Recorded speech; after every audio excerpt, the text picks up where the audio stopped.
On est ici dans le cadre du CTMA de Livelle et sur un secteur de la rivière Le Douef. Donc le travail qu'on a fait, c'est un travail en partenariat, donc Fédération APPMA de Moron. On a eu la chance de pouvoir utiliser pour une des premières fois une pelle, une mini-pelle équipée d'un grappin.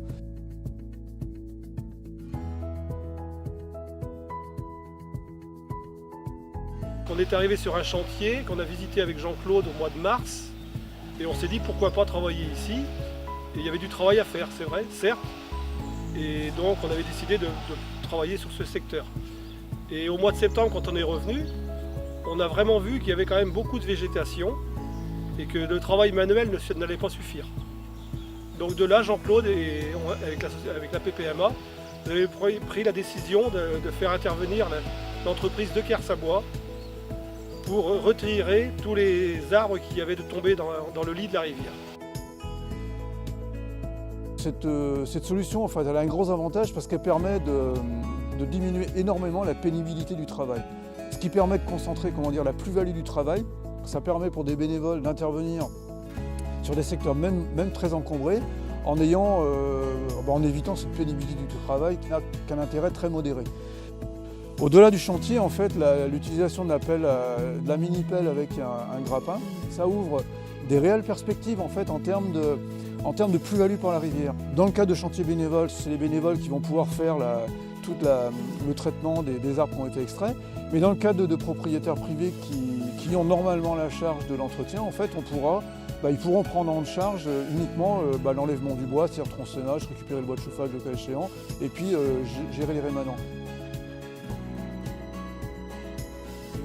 Suite à ce travail en fait, qu'on réalise cette année, on va réintroduire du substrat, on va réintroduire en fait, du schiste en recréant ces radiers. Et les radiers en fait, vont avoir pour effet, premièrement, c'est de retrouver de l'habitat pour les poissons de première catégorie. C'est-à-dire qu'on va retrouver comme on a retrouvé à l'amont, on va retrouver du chabot, on va retrouver peut-être de la truitelle d'ailleurs, voire de la truite dans les profonds, et surtout de chasser en fait, tous les sédiments fins qui colmatent le fond de la rivière.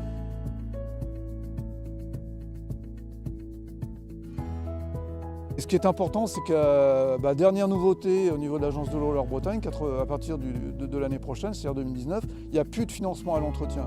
Or, le problème, c'est que l'absence d'entretien, au bout de quelques années, pose de gros problèmes. Actualité du moment, on est le 16 octobre 2018, il y a des gens dans le sud en fait, qui sont sous les eaux. Il ne faut pas oublier qu'ici, 95, crue 95 avec des gros problèmes d'inondation, 99-2000, nouveaux problèmes. Donc on voit que l'absence d'entretien, même si c'est satisfaisant sur un plan financier à court terme et administrativement, ça répond à rien l'entretien en fait, parce qu'une masse d'eau qui est en bon état, normalement elle n'a pas besoin d'être entretenue, c'est évident. Donc non, c'est pas comme ça que ça marche. C'est-à-dire qu'une rivière qu'on n'entretient pas, au bout d'un moment, elle va se dégrader, on va avoir des problèmes d'embâcle. On va avoir au niveau du lit mineur du cours d'eau, c'est-à-dire par rapport aux critères du bon état écologique des cours d'eau, elle va se dégrader, se colmater, on va avoir des pertes en qualité d'habitat. La répiscive qui est un des compartiments va se dégrader. Et en fait, on va en plus, par rapport au risque d'inondation, protection des personnes et des biens, alors pas partout, mais suivant les secteurs, on va avoir des problèmes qui vont se poser. Donc l'entretien, c'est une nécessité.